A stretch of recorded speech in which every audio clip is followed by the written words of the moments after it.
yarn gang, Nikki at Bunny Crafts Oxford here with another dye with me video, and I've just realised this is in a really weird position, so I'm just going to move that and move that. There we go, starting the video as we mean to go on with me playing with the camera. So what are we doing today? Today we're going to do something that apparently I've been wanting to do for about a year and I haven't got around to it. So in the pan here, is it quite warm? Yeah, okay, it's getting quite warm, so we can just gonna put my gloves on first. Oh my, I have had I'm just gonna move it around just to spread a bit of the heat more evenly. There's barely, as you can see, there's barely any water in here, and that's because we're going to be adding water with the dye. So I wanted a pretty basic yeah, like I didn't want water basically. Yes, I've been on quite a creative little streak, and I have so many ideas for many different crafts, not just yarn dyeing, but knitting, sewing, some crochet. It's just endless, and I need to turn this one down. Right, so what we're doing today is we're going to take some hyacinth and turn it into quite a pale pastel. We have some turquoise as well, and we're going to pastel that as well. And then we have some brown, and we're going to speckle with the brown. I haven't decided whether I'm going to go speckle straight with the brown or whether I'm going to mix it with some acid dye first. I need to see how this turns out as the base colour, and then we'll think about it. But first of all, what I'm going to do is I'm going to go and mix some of this off camera using my respirator mask and some proper gloves, and I'll be right back. Okay, so we have a big jug, I might have too much, of the turquoise, and we have a not so big jug of the hyacinth. I have a feeling the hyacinth is not as pastel as I want it to be. So what I'm going to do is I'm just going to take a spoonful and just sort of, yeah, it's a little bit darker, so I'm just going to smoosh it around to spread it around. So this, the yarn in here is a DK, and that's fine, you'll add to it. It's a DK merino nylon. I think it's like 80-20. So I'm just going to, and it has been pre-soaked with some citric acid. I haven't done one of these videos in a little while, so I'm just kind of forgetting the information that would be useful to you guys.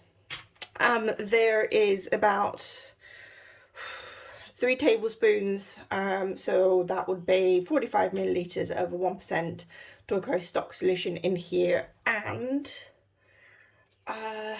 800 milliliters of normal water. No, 750 milliliters of normal water. So I'm just going to, okay, so this is still quite bright as well.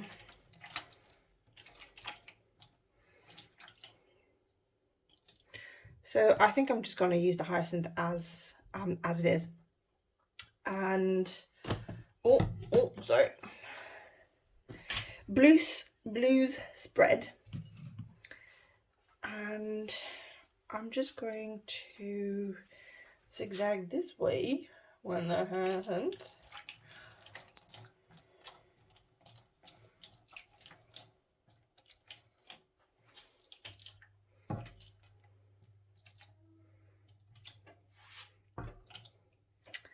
What I'm going to do is my thicker glove. I want a little bit more, so I want a little bit more of the blue here, but the rest of it I'm quite happy with. So I'm just going to just shimmy it around so that if there is any dye left, it kind of spreads out a little bit and covers those whites. And we're going to give this a minute, and then we're going to flip it over and do the same.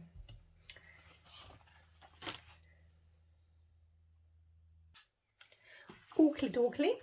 So I'm going to flip this over. I'm looking at this and it's so beautiful. I'm not sure.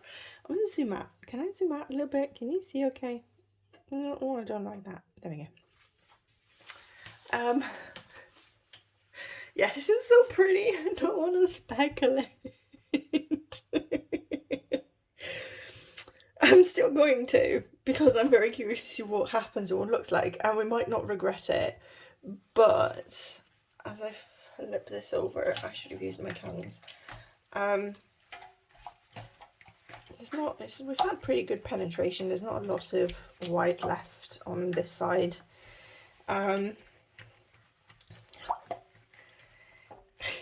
Yeah.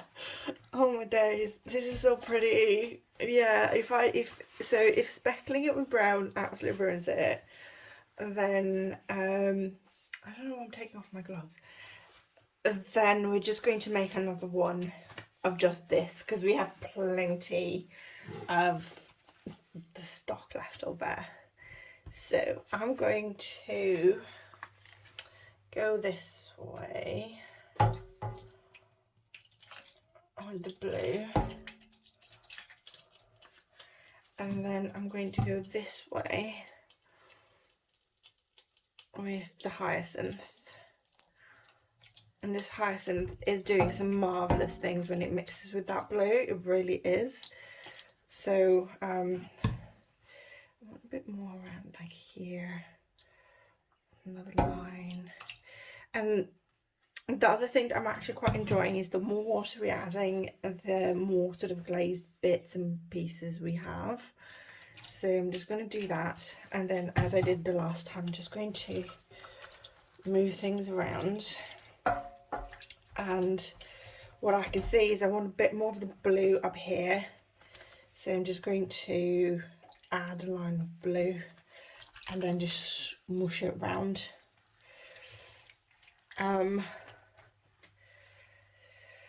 Oh, I can't speckle this, guys. Okay.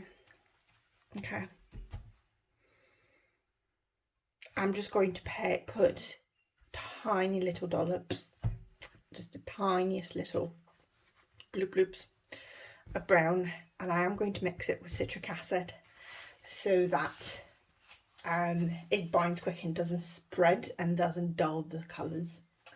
So I'm going to go put my respirator mask on again, mix a little bit of the brown, literally the tiniest amount, with a bit of citric acid, and be right back. Okay, so we have our citric acid. What I'm going to do is get some of this water out of here. So it's not the easiest way. I mean, there's still quite a lot of blue in here. And the blue will take, sorry, I'm turning around the camera while talking. The blue will take a while to absorb in some places. Or it's not as, I just realised my hobs are not as high as they should be. Okay, so to be fair, I can feel it's quite hot, so I basically want minimum water, so I don't know why I turned the hobs on, because the less water I have, the less I need to heat up. I don't want to take this to the sink, just because I know I'll end up spilling it.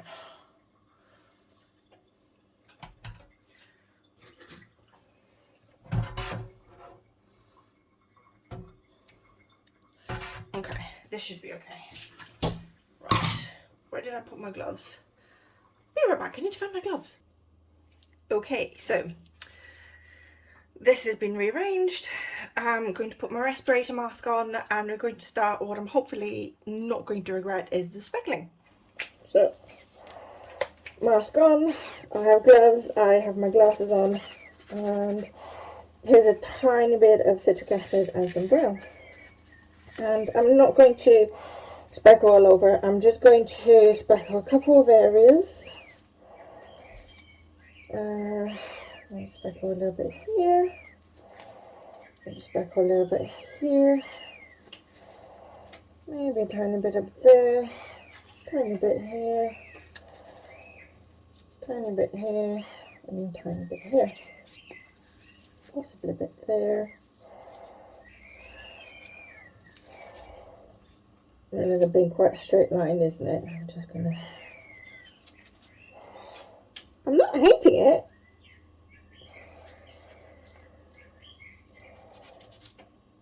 Yeah. Okay, let's close things down. And I really am not hating this, you know. It's still quite pretty. I think once it dries, it will have a nice impact. So, going to give this 10 minutes and then I'm going to flip it over, do a couple more speckles on the other side and give it 10 minutes, add a bit more water, maybe a bit more I don't think I need more citric acid, to be honest. And then we're going to see it when it's dry. But I'm not mad. Whew, I haven't ruined it. I really haven't ruined it. Let me see if I will bring you in so that you see it better. See, that's quite nice. It's quite nice here with the lavender as well. You know, they're getting a bit steamy, but yeah, look, quite nice. Okay, I'm going to do this, hold this, stop the camera, and give it a little while. Okay, so I am going to flip this. Oh, hold on. God. Okay, so I just started filming how I'm going to flip this, and my stepmom gave me a ring. We're still trying to arrange Dad's funeral, or at least the service, and it was really funny because the video kept recording and you could hear me speaking Bulgarian to her, and it was like, yeah, not really a conversation I want to put out there in the world. Oh, I'm talking about it. So let's flip this bad boy. Oh, I'll use my tongs to help keep it to the side. It's a really, so the DK skeins that I have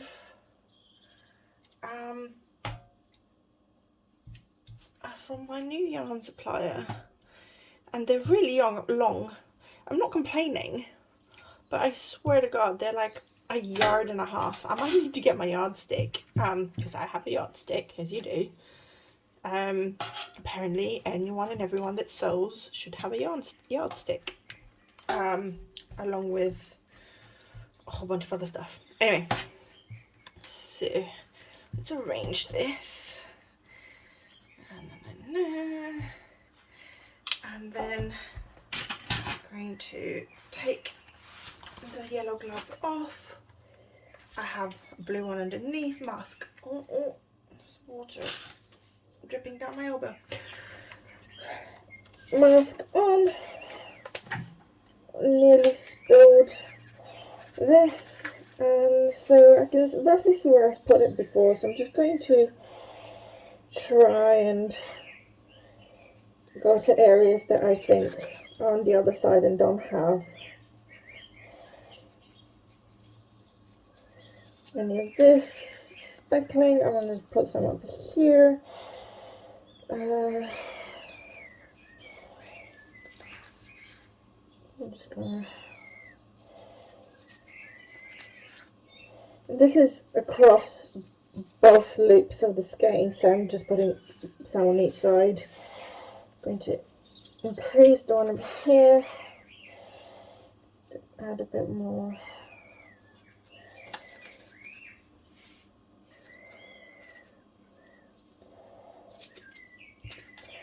I think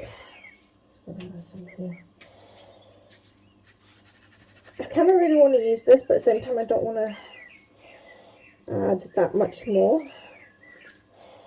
I might do. It's just so you'll get the occasional speckle that you're probably not even going to see, because as you knit them in, they're going to mask on, off even. You're not going to really see a lot of these because as you knit they're just going to get wrapped up into the yarn. So we're going to give this 10 minutes, then we're going to add a bit more water and give it another 20 minutes after that. I will add a bit more citric acid with it. Just like not even a quarter of a teaspoon, literally just a pinch of acid into the water, and we'll see this when it's dry. I'll spare you me adding water to it. It literally is just pouring a kettle of water onto it, and that's that. So I will see you when this is dry. Here is our dry yarn, and I'm so pleased. I was really worried that the brown that we speckled was going to absolutely destroy this beautiful, there goes a focus, this beautiful sort of multi-tonal blue and purple that we got. The turquoise and the hyacinth mixed to create these sort of royal blue nuances, which are really beautiful. The brown's quite yellow. There's a couple of places, I'll try and find them, where it broke and there's like pink speckles. There's one. So yeah, there's like pink speckles, which, you know, I guess it happens. And it's sort of relatively reproducible, this yarn, which I quite like, because I think I would absolutely love like a short cardigan or a short sort of waist, like crop sweater in this, with maybe like short sleeves or sleeves just under the elbow. I think that is what I would most enjoy. There isn't much more to really say about this. I mean, it's wonderful and soft. It's the DK weight. Whoops, there goes the camera. And I really enjoy it. I think I wonder whether to do a version with just the blue and the hyacinth, turquoise and the hyacinth. I'm not sure that it would be as impactful anymore. Although again, it would be really, really nice for a sort of multi-tonal jumper or cardigan, or even just as socks. It would be quite nice pair of socks as well. So I'll think about it. And yeah, thank you for joining me for another video. Don't forget, thumbs up. If you're new to the channel, please do subscribe. If you want to support the channel further, then there are links below to my shop where you can buy most of these yarns. I have quite a few that I need to list. I've just been really lazy with taking photos. So hopefully what this weekend I'll be able to do that. So watch out for some of the yarns over the last few videos on the shop. You can also buy me a coffee, and but the best thing you can do is just keep watching the videos. Leave a comment below about what you think of the yarn, any ideas, how you're doing, what your next project is. Thank you emails for bringing at me. Of course. And again, thumbs up, and I'll see you in the next video. Bye bye.